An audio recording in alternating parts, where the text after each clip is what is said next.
Sebanyak 41 peserta berasal dari perwakilan kelurahan dan kecamatan di Kabupaten Ogan Komering Ilir mengikuti lomba perahu bidar tradisional di Sungai Komering, Kayu Agung, Sabtu 7 Mei.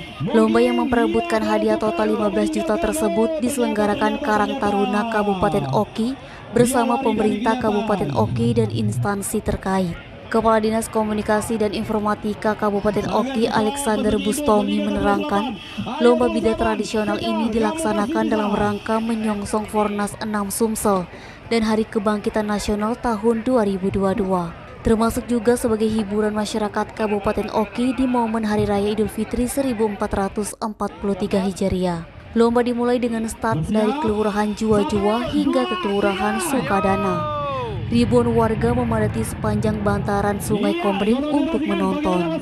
Salah satu warga Kayu Agung, Aziz, mengatakan sangat senang adanya lomba perahu bidar tradisional ini karena dapat hiburan, apalagi banyak sanak keluarga yang memang senang nonton bidar. Aziz menjagokan peserta Kelurahan Tanjung Rancing di grup D sebagai pemenang lomba. Niskia, Sumeko TV melaporkan.